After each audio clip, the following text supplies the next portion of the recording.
মোদ্দা কথা হলো নবী সাল্লাল্লাহু আলাইহি সাল্লাম শাবান মাস জুড়ে অল্প কিছুদিন বাদে বাকি দিনগুলোতে সিয়াম রেখেছেন। তবে এখানে আপনারা হয়তো জানবেন, বলাও হয়তো হয়েছে আপনাদের সামনে, যে ইয়ামুশ শাক্কের দিন সিয়াম রাখা যাবে না।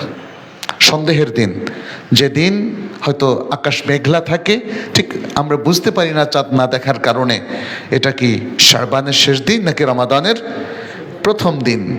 এই অবস্থায় নবী সাল্লাল্লাহু আলাইহি ওয়াসাল্লামের নির্দেশনা হলো শাবানের 30তম দিন হিসাবে এটাকে যেন আমরা গণ্য করি এবং সিয়াম না রাখি।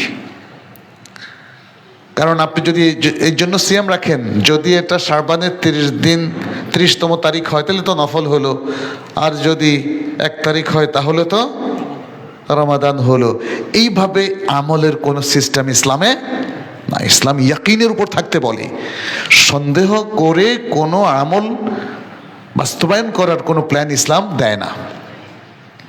এবং নবী সাল্লাল্লাহু আলাইহি ওয়াসাল্লামের আরও হাদিস আছে, অভ্যাস না থাকলে যেন আমরা রমাদানের 1 দিন বা 2 দিন আগে সিয়াম না রাখি। অভ্যাসটা কি? অভ্যাসটা হচ্ছে সোমবার বৃহস্পতিবারের সিয়ামের অভ্যাস। এখন রমাদানের 1 দিন বা 2 দিন আগে যদি বৃহস্পতিবার হয় আর প্রত্যেক বৃহস্পতিবার আপনি সিয়াম রাখেন, তাহলে আপনার জন্য এটা জায়েজ আছে। এটা নবী সাল্লাল্লাহু আলাইহি ওয়াসাল্লাম স্পষ্ট করে দিয়েছেন।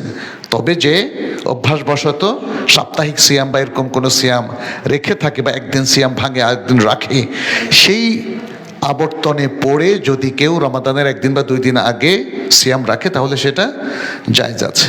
কিন্তু আদারওয়াইজ যদি কারো অভ্যাস না থাকে তাহলে রমাদানের আগ থেকেই তিনি সাবধান হয়ে যাবেন, ইয়ামুশ শাক অথবা 1 দিন বা 2 দিন আগের সিয়াম তিনি রাখবেন না।